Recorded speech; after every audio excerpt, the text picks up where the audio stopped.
الحمد لله رب العالمين والصلاة والسلام على سيد المرسلين وخاتم النبيين سيدنا محمد وعلى آله وصحبه أجمعين و من تبعهم بإحسان إلى يوم الدین. با سلام و درود خدمت شما بینندگان عزیز، هر جا که هستید براتون اوقات خوبی را آرزو میکنم. امیدوارم که لحظه لحظه عمرتون در طاعت الهی بگذرد و خداوند شما را وسیله‌ای برای خیر و سعادت بشریت قرار بدهد. موضوعی که وجود داره امروزها، انسانها به شیوه های مختلفی بعضیا مانع این میشوند که دین خدا به مردم برسد، مانع از خیر میشوند، مانع از سعادت انسانها میشوند و خداوند هم در جاهای مختلفی در قرآن کریم به اونها پرداخته است. کسانی که اموالشون رو صرف میکنن که سد عن سبیل الله بکنن، راه دین رو ببندن و به این خاطر هم شیوه های مختلفی به کار میبرند، وسایل مختلفی داره و علتهای مختلفی. چرا مردمانی هستند که با اسلام دشمنی دارند و اموال فراوانی رو خرج میکنند که مانع از رشد اسلام بشن؟ خداوند فرمود ان الذين كفروا ينفقون اموالهم ليصدوا عن سبيل الله. هستند کسان کافران، کسانی هستند که مالشون رو میدن تا مانع رشد اسلام بشند. و امروز هم جریانات مختلفی به وجود میاد، جنگ هایی به وجود میاد، صحبت های فراوانی میشه تا بشه تبدیل بشه به اسلام فوبیا و مردم رو از اسلام بترسونن و هزینه میکنن برای این. بس امروز ما در مورد صد عن سبیل الله هست. مهمان گرامی برنامه جناب شیخ عبدالله کشکار هستند. ارسلام دارم خدمتتون. علیکم السلام و رحمت الله و برکاته. بحث این که صد عن سبیل الله شکل‌های مختلفی دارن. من یک شکل رو شروع میکنم برای ادامه مبحث. یکی از بزرگان میگه ما صد عن سبیل الله کردیم، یا میگه اونایی که درست اسلام رو نفهمیدن، درست به اون عمل نکردند، خودشون صد عن سبیل الله هستند. اون مسلمانی که اسلام رو بد ارائه میده مانع شده دیگران جذب اسلام نشن. اون مسلمانی که اسلام رو تبدیل به شعار کرده یا از اون به وسیله استفاده میکنه که جیب خودش رو پر کنه یا برای شهوترانی خودش نام اسلام رو یدک میکشه، باعث میشه مردم از اسلام گریزان بشن. امروز در جوامع فارسی زبان ما شاید گریز از اسلام خیلی بیشتر از تمایل به اسلام هست و اون هم به خاطر عمل کرده کسانی که در لباس دین هستند. این نوعی از صد عن سبیل الله هست. من از این باب شروع میکنم تا برسیم به انواع دیگری از اون. بله، بسم الله و الحمد لله و الصلاة و السلام علی رسول الله و علی آله و صحبه و من والاه. همونطوری که اشاره فرمودید مبحث ما صد عن سبیل الله. این که در واقع صد عن سبیل الله به معنای جلوگیری از دعوت به یکتاپرستی، مانع شدن رسیدن به حقایق، مانع شدن به رشد اسلام، به مردم به اسلام برسن. بله. در نهایت ممنوعیت و محجوبیت هر نوع کار خیری است که در واقع خیریتی باشد برای یک فرد و خیریت یک فرد زمانی میتواند باشد که در چارچوب دین مبین اسلام باشد. بله. یعنی خارج از محیط دایره اسلام دیگر. اگه ما سبیل الله رو بحث کنیم، چون سبیل الله در قرآن خیلی اومده، حدود فکر کنم 32 بار اگه اشتباه نکرده باشم 32 بار کلمه سبیل الله اومده. این فی سبیل الله، بعد میاد میگه جهاد فی سبیل الله، بعد میگه قتال فی سبیل الله، بعد میگن موت فی سبیل الله و انفاق فی سبیل الله، تا اینکه میرسیم به صد عن سبیل الله. این سبیل الله چیه؟ این در کل سبیل الله کلا منتهی به یک امری می شود و اون این که تمام کارها بایستی که لله و برای الله باشد. سبیل یعنی راه. سبیل یعنی راه. سبیل الله که میگه راه خدا. یعنی راه خدا. یعنی این که الان مسیری که خدا میخواد. چه در باب انفاق، چه در باب جهاد، چه در باب دعوت و الی آخره، تمام این کارها صرفا فقط به خاطر یک امری انجام گیرد و اون رضای الله واحد عز وجل. اون کسی که در جهاد مشارکت میکند طبعا به عنوان اینکه تا اینکه مردم بگوید این شخص شجاعی است، این شخص قهرمان و الی آخره نبایستی باشد، چرا که در اینجا بحث ریاکاری میشود. همون جهاد و همون شخصی که در اونجا به حساب برای در محیط همون معرکه، در اون غزوه و هر نامی که بگذاریم در اونجا شمشیری به دست میگیرد و برهمی میکند بر علیه مخالف، این لله باشد. درست. اون دعوتگری که در واقع دست به قلم میشه و یا اینکه برنامه‌ای داشته باشه و در هر زمینه‌ای که فعالیتی داشته باشد، باز هم کارش به خاطر این باشد که من این کار رو انجام میدم تا اینکه در نهایت مایه خوشنودی الله واحد عزوجل باشد. یعنی اینکه اخلاص در عمل. درست. پس فی سبیل الله وقتی گفته میشه تمام کارها ما بایستی لله انجام دهیم. الان یک سری کارهای اگر ما انجام بدهیم تا اینکه فقط مردم از ما تعریف کنند، تمجید کنند و بگویند که بله فلانی خوب میگوید، فلانی خوب مینویسد، فلانی خوب شمشیر میزند و الی آخره، خب مردم گفتند، برای فردای روز قیامت آیا سودی به حال این فرد خواهد داشت یا نه؟ این قضیه بسیار مهمی است که متاسفانه درصد بالایی از چه افراد دعوتگر و چه در انفاق کنندگان و بالاخره اینو در نظر نمیگیرند و این امر بسیار مهمی است که چرا که ما در روایت ها داریم در باب انفاق چنان بایستی یک شخصی انفاق کنند که چنان که از دست راستش به کسی در واقع یک کمکی داشته باشد دست چپش بیخبر باشد. چرا؟ برای اینکه ملاک و معیار و در نهایت اینکه اخلاص در عمل باشد. بله. خب در مورد اینکه صد عن سبیل الله، کسانی مانع راه خدا میشن، اولا شرح این موضوع مانع راه خدا شدن، صد سبیل الله کردن چگونه هست؟ چه مفهومی داره که توضیح بدیم بینندگان بدونن مفهومش چیه؟ عرض شد برای اینکه صد عن سبیل الله یعنی بازدار کردن افراد از رسیدن به هر نوع کار خیر و یا خصلت خیر. بازداری کردن از افراد یا بازداری کردن از اسلام؟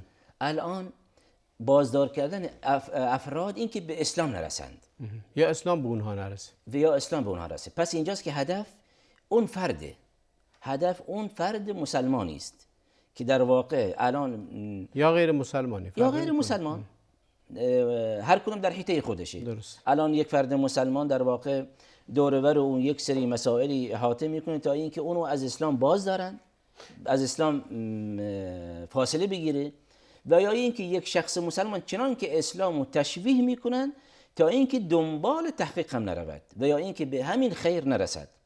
بله. اما به عنوان مقدمه اینو اشاره کنیم برای اینکه الله واحد عزوجل به عنوان مثال اینو میفرمایند که قل یا اهل الكتاب لما تکفرون بآیات الله والله شهید علی ما تعملون. بعد میفرمایند که قل یا اهل الكتاب لما تصدون عن سبیل الله من آمن تبغونها عوجا وانتم شهداء وما الله بغافل عما تعملون. اینجاست که در این دو آیه و آیات دیگری داریم در شأن منافقین، در شأن کفار، بر این که صد عن سبیل الله میکنند. بله. صد عن سبیل الله یعنی اینکه به عنوان در همین آیه قل یا اهل الكتاب لما تصدون عن سبیل الله، اینجاست که اینها از اطرافیان خودشان، طرفداران خودشان، حامیان خودشان، هم مسلکی های خودشون در واقع مانع میکنند برای اینکه به اسلام بروند، مانع میشوند برای اینکه این فرد به عنوان مثال غیر مسلمان اینکه دنبال تحقیق نرود تا اینکه در نهایت به خوبی ها و زیبایی های اسلام برسد. الان صد عن سبیل الله اگر خوب دقت کنیم همون ممنوعیتی که مانع میشن، مانع میشوند، این یک امر تازه ای نیست. بله درسته. یعنی یک امر جدیدی هم نیست، این یک امر ریشه داره و در واقع امر دیرینه ای. اگر خوب دقت کنیم تمام انبیا گرفتار این قضایا بودند. در تمام تاریخ انبیا، تاریخ پیامبر ما بیایم بررسی کنیم، تاریخ اسلامی خودمون بررسی کنیم، به این پی میبریم برای اینکه به همان گونه که در طول تاریخ از همان ابتدای بعثت آدم یک امری به عنوان توحید و یکتاپرستی بوده، در مقابل دشمنی هم بوده، در مقابل شرک بوده، در مقابل در واقع ستیزی بوده. همیشه دشمنانی داشتن پیامبران خدا که مانع از دخول مردم به اسلام شدن. حالا دین هر قبل از اسلام همه پیامبران دینشون اسلام بوده. خلاصه دشمنانی بودند. این دشمنان وسیله های مختلفی رو به کار بردن برای اینکه مانع از پذیرش و گسترش دین خدا بشن و دوست داشتن همیشه شرک و خرافات و بدعت و انحرافات وجود داشته باشه تا اونا به بهره های دنیوی خودشون برسن. این در گذشته این وجود داشته و قدیمی هست، خیلی قدیمی هست. امروز چگونه است؟ امروز به همون شیوه است. وسایلش بیشتر نشده؟ وسایل پس اینو عنوان کنیم برای اینکه بله. همونطوری که عرض شد، برای اینکه این قضیه ریشه‌داری و دیرینه است، الان همون قضایا بیاییم مقایسه کنیم با قضایایی که در عصر حاضر خودمان. بله. پس دشمنی است. یکتاپرستی به همان گونه که یکتاپرستی از در عهد پیامبران بوده، همه الان همون یکتاپرستی. بله. فقط الان شیوه های مبارزه، شیوه های دشمنی فرق و تفاوت دارد. وگرنه دشمنی همان است. به عنوان مثال، حالا اگه دشمنی رو بگیم، ما یک سوال مطرح میشه و سوالی خیلی جای تأمل داره. اسلام به این پاکی، دین به این پاکی، میفرماید همه انسان ها برابرن، میفرماید همه انسان ها باید حقشون رو بگیرن، نباید به کسی ظلم بشه، نباید به کسی رو تحقیر کرد، بلکه انسان ها با هم دیگه در نزد خداوند مساویان مگر با تقوا. همه اینها رو میگه. اسلام چیز بدی نیاورده ولی دشمن داره. اینایی که مانع از اسلام میشن کیا هستند؟ ابتدا اینو بگیم. اسباب منع از انتشار اسلام یا صد عن سبیل الله سببش چیه؟ اسبابش در طول تاریخ اگر دقت کنیم، اسبابش یکیشون کفره. بله. پس اونهایی که در واقع کفرند، خب مسلمه کسی که منهجش کفره. الان این کفر میتونه به صورت فردی باشه، به صورت حزبی باشه، به صورت گروهی، هر که باشه. پس اینجاست که این کفر در نهایت سبب بسیار مهمی است برای اینکه خب ما بایستی که در مقابل اسلام بایستی مقاومت کنیم. بله. چرا که منهج کفره. بله. و اینجاست که یکی از این اسباب از همان زمان فرعون اگر دقت کنیم تا زمان عهد خود پیامبر و تا زمان الان 15 قرن بعد از عهد پیامبر تا روز قیامت، تا روز قیامت این دشمنی وجود خواهد داشت. بله. یعنی چرا که در واقع وجود دو نیروی خیر و شر و این در واقع خوبی و بدی در کنار یکدیگر مترادف نمیشن، بلکه این دو امر متضادی هستند. خیر است و شر است. پس الان کفر به عنوان یک شر واقعا. بله. چون شر است نمیخواهد که مردم به خیر برسند. اگر خوب دقت کنیم، موسی علیه السلام در کاخ فرعون در اونجا محکوم به مرگ میشه. بله. اونجاست که وقال رجل مؤمن من آل فرعون یکتم ایمان اتقتلون رجلا ان یقول ربی الله. خب اونجاست که همون فرد مؤمن چی میگوید که در نهایت میگوید این خب آدمی رو میکشید که میگه چه گناهی کشته میشود؟ الله هست. بله. خب الان فاصله بین عهد موسی با عهد پیامبر و زمانی که همین جمله بر زبان صدیق روایت میشود رضی الله عنه که میگوید که زمانی که مشرکین قریش در صدد در واقع کشتن پیامبر علیه السلام برآمدند و نقشه هایی کشیدند، این فرمود که اتقتلون رجلا ان یقول ربی الله. خب به چه گناهی کشته میشی؟ پس اینجاست که یکی از شیوه های یکی از اسباب در واقع ممانعت از وجود خیر، از زیبایی های اسلام همین کفره. پس کفر یک مانع بسیار بزرگی است و اینجاست که کفار و به ویژه در عصر حاضر خودمان الان از رسیدن به دین مبین اسلام ممانعت میکنند. بله. یه چیزی رو اشاره فرمودید، بس این که کفر به عنوان یکی از اسباب مانع شدن از انتشار دین خدا یا صد عن سبیل الله کردن، ولی در همون زمان هم نه کفار قریش و نه فرعون و نه بقیه طاغوت‌های دیگه نمیگفتن ما کافریم. مثلا فرعون میگه اینی اخاف ان یبدل دینکم او ان یظهر فی الارض الفساد. فرعون داره به موسی میگه من میترسم این دین شما را خراب کنه، یعنی خودش رو در قالب دوستدار دین میاد، یا اینکه میگه موسی در زمین فساد میکنه، من به خاطر این جلوشو میگیرم. میام برنامه رو میبینیم، برمیگردیم خودشون. بینندگان عزیز با ما بمونید، میام برنامه رو میبینیم، برمیگردیم و ادامه مبحثمون که درباره صد عن سبیل الله یعنی مانع راه خدا شدن.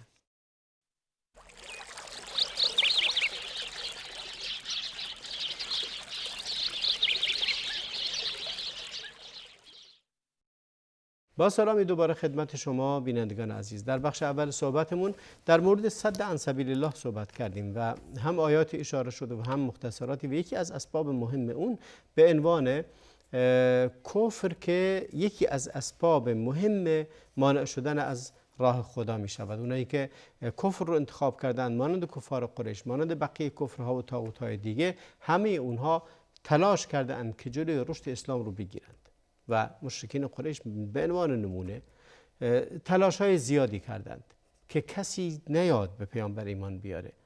و جناب شیخ کشکار، اگر ما به اون تاریخ هم نگاه میکنیم باز همینه. نمیان مستقیم بگن این دین اسلام دین خوبیه ولی ما مانعش میشیم. میگن این بده. میگن در زمان قریش هم مشرکین قریش میگن پیامبر میگه این دیوانه است، این ساحره، این جادوگره، این حرفای بی ربط میزنه، این فلانه، این علانه، این شاعره و به انواع و اقسام مختلف. میگن این آدم بزرگی در میان ما نیست. چرا یکی از بزرگان نیومد، سران تبدیل نشد به پیامبر؟ و شیوه های مختلفی رو به کار میبرن که مردم رو از اسلام دور کنند. و حتی جایی که میرسه هر کسی که جدیدی که وارد مکه میشه میرن استقبالش، بهش میگن مواظب باش، اینجا ما یک کسی داریم دیوانه هست، حرفای عجیب غریب میزنه، نری پیش اون که حرفاشو بشنوی و گوشاشون رو پنبه میذارن که حرف پیامبر رو نشنوه. در واقع همین شیوه همونطوری که عرض شد شیوه قدیمی است و شیوه های جدید امروز هم به همین صورت. درست است. همون کافر و یا همون فرعونی که فرعون است و ادعای خداوندی میکنه در نهایت نمیگوید من باطلم. چرا که به کار خودش مطمئنه و فکر میکنه که من بر حقم و فکر میکنه چرا هر انسانی نه میدونه که بر حق نیست ولی خب مصالحش رو از دست میده. مصالح از دست میده و هر انسانی هر ادعایی که میکند در واقع فکر میکند که من کار درستی انجام میدهم. توجیهش میکنه. اما خب هر انسان اگه بیاد همون کافری که بگوید که بله کار ما درست نیست ولی شما از این پیروی نکنید، خب این نشد. پس اینجاست که این کفار یا همون مشرکین و الاخری اینا میایند که کار خودشون توجیه میکنن، کار خودشون زیبنده نشون میدهن تا اینکه افرادو جذب خودشون بکنن یا در نهایت تحت سیطره خودشون نگه بدارن. فرعون در واقع یکی از شیوهاش اینه که همونطوری که گفت که من میترسم که این موسی شما را به فتنه بیندازد، ان یظهر فی الارض، یا اینکه فسادی در زمین را بیندازد و الاخره. خب اینجاست که فرعون برای سالیان سال آمده است کار کرده روی همون ملت تحت سیطره خودشو، ملت تحت در واقع اون عقل از اونها سلب کرده، به اونها تحقیر کرده و در نهایت قبول کردند. وگرنه می شود یک شخصی قبول کند که در فرعون در واقع خداست. خب یک عده‌ای هم اینو قبول داشتن به این که فرعون در وجود فرعون یک خدایی میبینند. بله، حتی قبلتر خیلی فاصله نداره با خودمون هم شنیدیم که میگفتن شاهان و سایه خدا میدونستن. بله.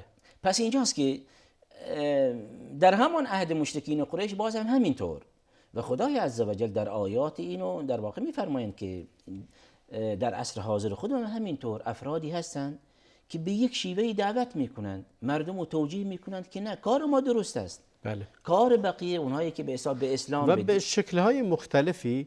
یکی از شیوه هایی که وجود داره همون فرعون هم به کار برد، بحث تخریب در واقع شخصیت اسلام هست. فرعون میگفت که این موسی اومده دین شما را تغییر بده، اومده فساد بکنه روی زمین. امروز هم همونه میگن، یه برچسب میزنن این گروه فلان، این علان، این بهمان، این اول اله هست. خلاصه 100 تا برچسب میزنن به خاطر اینکه کسی طرف اینها نره و کسی دین اسلام رو نشنوه. شکل‌های مختلفی رو به کار میبرن. در یه زمانی میگن که بله اینا امول هستند و انسان‌های منجمد الفکری هستند که عالی نیستن، میری مسجد خراب میشی، تندرو میشی، تروریست میشی و خیلی از این حرفا رو میزنن که مانع از رشد اسلام بشن. و خیلی از گروه‌های مخصوصاً گروه‌های دیگری که الحاد دارن نسبت به اسلام همین روش رو به کار میبرن. بله. در طول تاریخ و به ویژه در عصر حاضر خودمون مقابله با اسلام غیر ممکنه. یعنی نمیتوان در واقع یه شخصی بیاد اسلام زیر سوال ببره و در نتیجه این که موفق بشه. فقط این روش رو به کار میبرن برای اینکه این افرادی که در واقع و یا این گروهی و یا این حزبی یا این فردی که به فلان مورد دعوت میکند، این انسان در واقع دچار شبهه شده، تروریسم، به خوبی ها دعوت نمی کند، انسان سفت و سختیه، به مشقت ها در واقع رو میاد، یک سری شبهه های القا میکنند تا اینکه درصدی از مردم قانع کنند و موفقن تا حدودی. پس اینجاست که تا اینکه در نهایت افراد رو موفق کنند، تا اینکه بین افراد، بین گروه، بین ملت و بین این اصلاحگر و دعوتگر چه فاصله انداخته بشه. بله، اسالیب مختلف، الان برمیگردیم بحث اسالیب و وسائل، ولی اولین سبب به خاطر مانع راه اسلام شدن وجود کفره. اسباب دیگر رو بفرمایید. اسباب دیگری میتوان در واقع الان ما بیایم تجاوز کنیم به همون کفر و نفاق و الاخری. بله. مسئله مهمی که شیطان و وسوسه های اون. بله. یکی از اسباب مهم وسوسه های شیطانیه. اینجاست که شیطان در واقع در همان، اگر در سطح کفر و نفاق در سطح تخریبش نباشد، بله، بیشتر نباشد، در سطح اونا میتواند باشد. درست. پس اینجاست که این ابلیس میاد برای همین انسان وسوسه ایجاد میکند، هم مردم رو به فتنه میاندازد، برای اینکه برای اونها وسوسه میکند که بله از اسلام پیروی کنید، از این دعوتگر تابعیت نکنید، این قرآن شما فلان شبهاتی داره، این سنتی که شما به اون استدلال میکنید یک سری مسائلی دارد و الی آخره. پس اینجاست که این وسوسه ها هم برای مردم ایجاد میشه و در نهایت حتی همین وسوسه های شیطانی منجر به این میشد ممکن است متوجه خود انسان اصلاحگر و یا دعوتگر هم بشه که همین دعوتگر یا این که در واقع در نتیجه وسوسه های شیطانی دچار کبر و غرور بشه و الی آخره و در نهایت یک سری رفتارهایی از خودش ابراز کند که دیگران از اون چه متنفر میشه. به عنوان مثال الله واحد عزیز در این مورد میفرماید که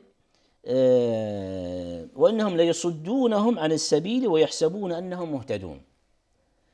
در آیه دیگری و این به موضوع ما قبل ارتباط داره، همونطوری که عرض شد، برای اینکه فرعون و فرعونیان همه به کارهای خودشون در واقع دعوت میکنند و فکر میکنند که بله کار ما درست است. آیه داریم و یحسبون انهم یحسنون صنعا. بله. الان افرادی که در واقع میآیند و افرادو دچار وسوسه میکنند، یک سری شبهاتی القا میکنند و الی آخره، اینا فکر میکنند که کار خوبی انجام میدهند.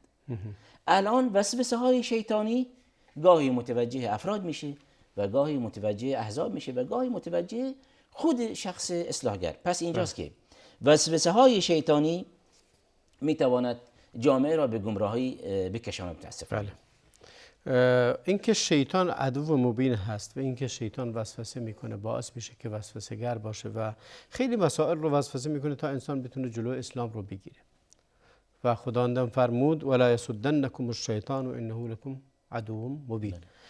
در این باب آیات زیاده که در بحث چی میگه، در بحث در سوره نمل در مورد ملکه سبع میگه وجدتها و قومها یسجدون للشمس من دون الله و زین لهم الشیطان اعمالهم فصدهم عن السبیل. شیطان را جلو راه اونا رو گرفته. شیطان اینقدر مسائل دیگر رو براشون تزیین کرده نمیذاره بیان مسیر خدا رو. بله انما یرید الشیطان یوقع بینکم العداوه والبغضاء. بعد در نهایت آیه چی میفرماید؟ و یصدکم.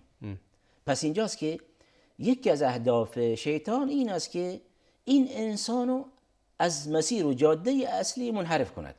این حتی بعد ایمانه، یعنی طرف ایمان آورده مسلمانه ولی شیطان میخواد به وسایل دیگری، حالا دیگه نمیتونه اونو کافر کنه، به وسایل دیگری میخواد اونو منحرف کنه، به وسیله خمر و میسر و بقیه مسائل دیگه که مانع راه اسلام بشه. بله کار شیطان جناب استاد من فکر میکنم نسبت به افراد با ایمان یعنی شدت بیشتری دارد. بله. چرا که در واقع شیطان سراغ اون فردی که به حساب مسلمان گمراه، مسلمانی که در واقع غرق در گناهان، دیگر نیازی نیست برای او دیگر وسوسه‌ای ایجاد کنه. پس این شیطان به طرف افراد با ایمان میآید، به طرف افرادی که در واقع پایبندند، برای اونها از به انواع و اقسام و راه‌های مختلف متوسل میشه که در نهایت اینها از مسیر اصلی خودشون هم چه به کجروی بروند.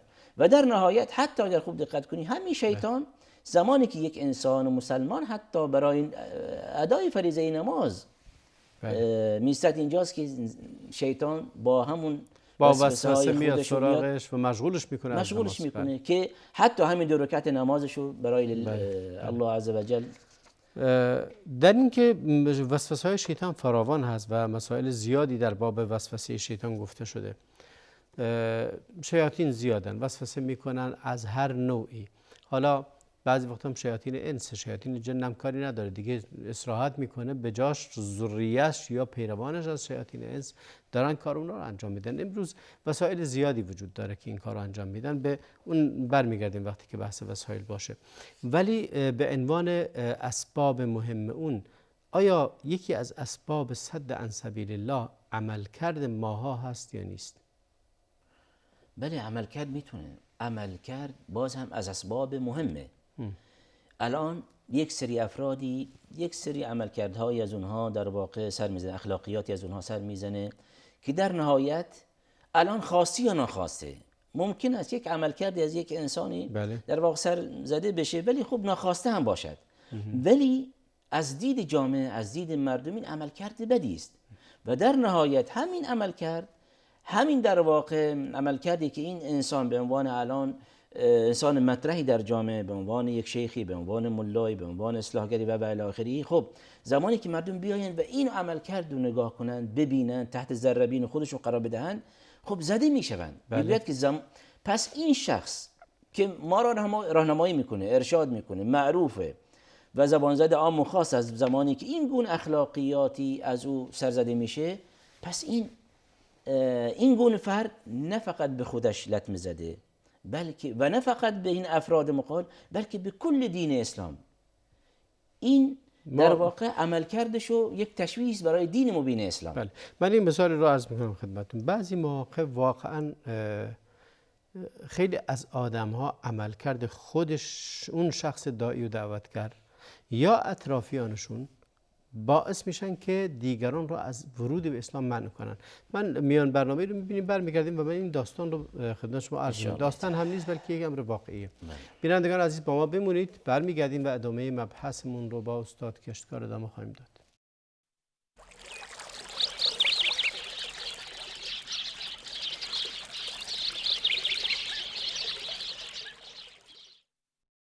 با سلامی دوباره خدمت شما بینندگان عزیز.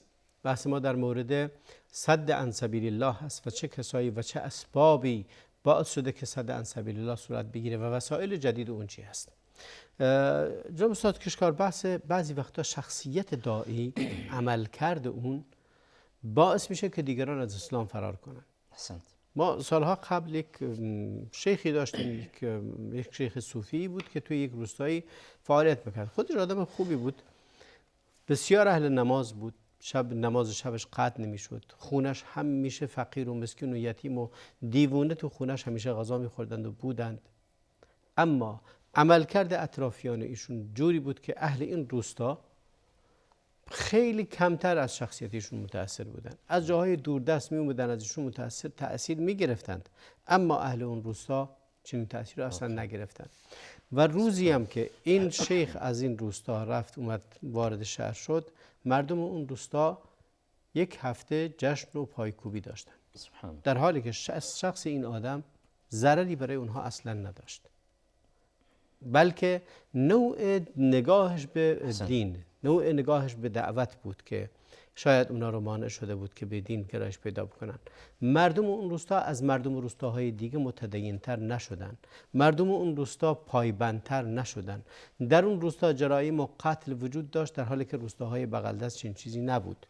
علت اصلی این بود اطرافیان این آقا مثل کت خداهای طلبکارانه با مردم تعامل می‌کردند، ولی خود اون اهل نماز و روزه و انسان خیلی خوبی بود در این بعدی که شخصیت داره.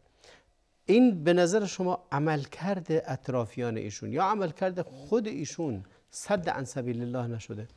بله، عملکرد همونطور که اشاره فرمودید، این عملکردش مانع و صد عن سبیل الله شده، چرا که نتیجهش ظاهره، عملا در واقع اینو مشاهده فرمودید. بله. پس اینجاست که به یک امر مهمی من یادداشت کردم در خلال فرمایشتون. 2 امر مهمی ما میتوانیم اینجا در نظر بگیریم. این که یک فردی نماز میخواند، قرآن میخواند، راز و نیاز میکند با خدای خودش و الی آخره. این مسائل در واقع نفع و ثمرش به خود شخصه.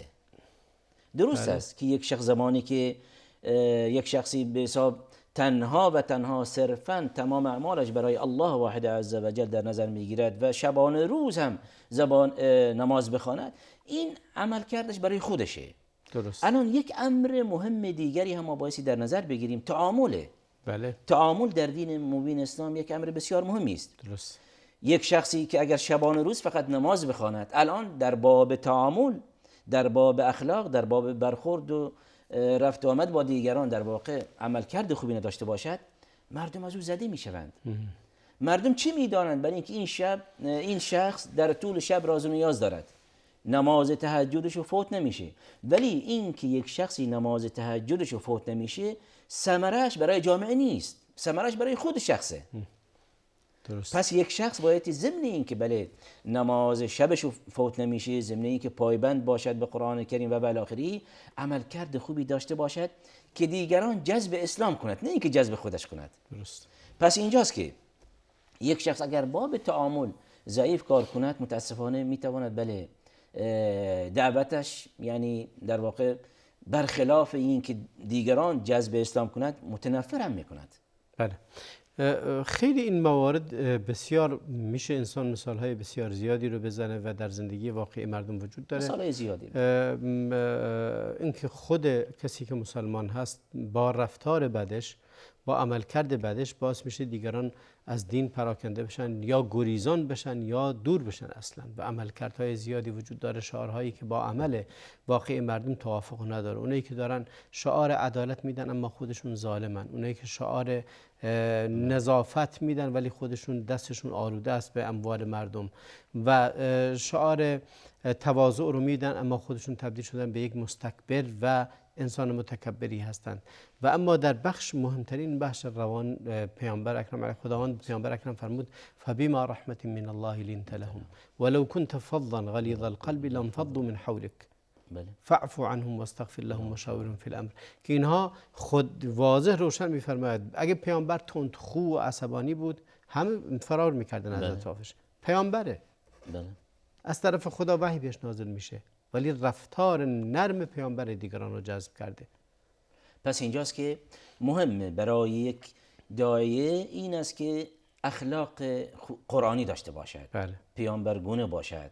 و انک لعلی خلق عظیم. همونطور که اشاره فرمودید، زمانی که پیامبر علیه السلام این فضایل و این خصیصی ها برای او ذکر می شود، در نهایت الله واحد عز و جل می فرماید که چنان که این اخلاق نداشته باشید و یا اینکه تندرو باشی، خب اینا دور و بر تو جمع نمیشوند. بله. این یک امر طبیعی است در وجود بشر، یک امر فطری است. تمایل پیدا میکنه به کسی که اینجوری است. یعنی این که مردم در واقع اینو نگاه میکنن، بله این اسلام است، این خوب است، فضایل است، ولی خب الان هر دعوتگری و اصلاحگری فکر میکنم که نماینده اسلام است.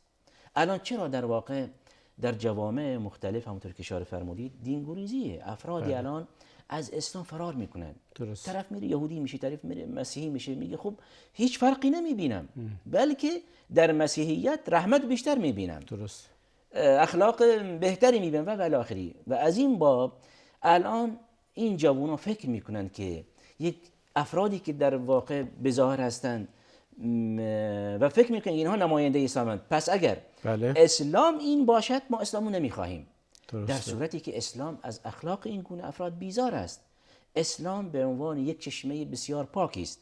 خب ولی در مسیر این برادران تبلیغی ما این مثال جالبی میزنند. همیشه رو میگویند که اسلام به عنوان یک چشمه، بله. آبی که از اون در واقع بیرون میاد آب زلالی است، گواراست. خب در مسیر اینجاست که افرادی، شخصی میاد خودشو شستشو میده، یکی ماشینشی، یکی بچه‌ای و بالاخره آبی که در نهایت به اون گروهی افرادی میرسد آب آلوده و کثیفی است. اونا فکر میکنند که این آب از چشمه آلوده است، در صورتی که اون آب از اصل منبع چشمه آب زلال است، گواراست، تمیز است. پس در مسیر آلوده شد. الان دین مبین اسلام اگر بخوایم این مثال بزنیم، دین بسیار پاکی است، ولی متاسفانه در این مسیر افرادی هستند که این دین رو آلوده کردن، بعد به جامعه معرفی کردن و در نهایت این جوان فکر میکنه که این اسلام است. اگر این اسلام باشد پس من این اسلامو نمیخوام. بله. خب از اسباب دیگری که مانع از دخول اسلام میشه یا صد عن سبیل الله میشه، میتوان باز هم به حسادت هم اشاره کرد. خب هر مخالف اسلامی است، هر غیر مسلمانی است، نسبت به دین مبین اسلام در واقع حسادت دارد. حتی بین حالا اگه مثالای کوچکترش بزنیم، بین خود دعوتگران اگه حسادت وجود داشته باشه مانع از دعوت میشه. مثلا میگم شما یک کلاس قرآن گذاشتید داخل مسجد، یکی دیگری هم که باز خودش هم اهل دعوته به کلاس شما حسادت میکنه. بله. میاد سنگ اندازی میکنه، اینا مسجد رو خراب میکنن. بله. اینا فرش رو خراب میکنن، لوله های دستشویی شکسته شده، فلان و علان و بهمان و هزار تا حرف میزنه. خودش هم اهل دعوته. بله. پس ما میتوانیم در واقع حسادت رو الان که اشاره فرمودید به حسادت خارجی و داخلی ما میتوانیم تقسیم کنیم. دقیقاً. بله. اگر به حساب اون حسادتی که در واقع مد نظر قرآن کریم است، اون حسادت خارجی است که در واقع یهود و نصارا و کلا دشمنان اسلام در واقع بدشون میاد که این همه ملت جذب اسلام شد. ود کثیر من اهل الكتاب لو يردونكم بعد دینكم كفارا حسدا من عند انفسهم. پس این چیزی که در قرآن ضبط و قید شده. بله همونطور که اشاره فرمودید الان در بین خودمان، فی ما بین خودمان، متاسفانه در بین جوامع اسلامی، در بین دعوتگران، در بین اصلاحگران و الاخری مشایخ و الاخری، بله این متاسفانه این حسادت هست که بله چرا به حساب فلانی در این زمینه مثلا موفق شود. خب رقابت سالم در بین این قشر نیست. بله. رقابت سالم که همان مد نظر می باشد، غبطه باشد نیست، بلکه رو به حسادت می آورد. این که یک شخص دعوتگری که بخواهد که دیگران هم خودش موفق بشه و دیگران چه موفق نشوند، در صورتی که خوب است که دیگران همونطوری که موفقن من هم تلاش کنم، کار کنم، سعی کنم که من هم موفق باشم. خب الان این موفقیت نتیجهش منعکس بشه بر جامعه. بله. بعضی مواقع همونطوری که در قرآن کریم هست، بحث استکبار فی الارض، بحث اجرام، بحث فساد در زمین، اینا هم مانع رشد اسلام میشه. بله در واقع وسایل مختلفیه. بله. همونطوری که در واقع اسباب مختلفه، وسایل هم مختلفه. بله. الان اگر بخوایم در مورد وسایل هم اشاره کنیم، در واقع وسایل مهمی که به ویژه در عصر حاضر خودمون الان جامعه اسلامی گرفتار اون ایجاد شبهه و شک و شبهه یا جهل نمیتونه قبل از همه اینا باشه. بله نشر جهل در جامعه. بله چرا؟ مردم رو ناآگاه نگه داشتن. بله جهل امر بسیار مهمی است که در واقع اینها در صدد این هستن که در واقع هرچه در جامعه جهل و منتشر بشه، هرچه در جامعه یعنی اینکه در واقع روشنگری کمتر بشه، بیرنگ بشه، خب میتواند که مردم بیراه و کجروی در زمان خودش، در زمان شاید قرنها پیش، شاید 10-12 قرن پیش، بیشتر از اونم، یکی از وسایل منع از در راه خدا ساختن احادیث جعلی بود که همون معنیش جهله. به جای اینکه مردم علم رو یاد بگیرن جهل رو بهشون میداد. به جای اینکه حدیث صحیح رو یاد بگیرن میرفتن حدیث موضوع، قصص و خرافات و داستانها رو درست میکردن و اون هم نوعی از صد عن سبیل الله بود. امروز هم همین جهل، نشر جهل، چیزی دیگری رو به اسم اسلام تحویل مردم میده. بله متاسفانه همینطور که اشاره فرمودید اگر خوب دقت کنیم، اونهایی که به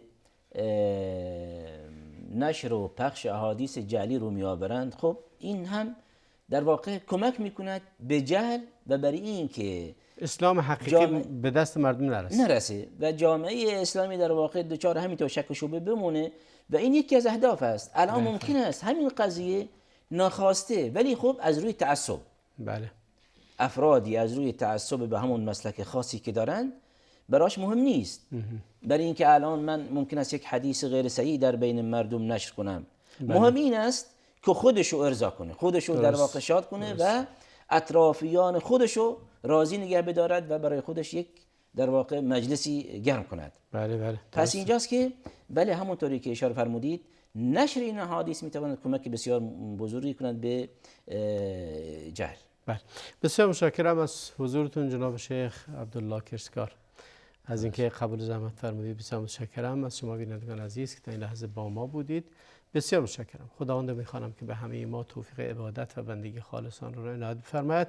تا برنامه دیگر، خدا نگهدار شما و صلی الله و بارک علی نبینا محمد و علی آله و صحبه اجمعین.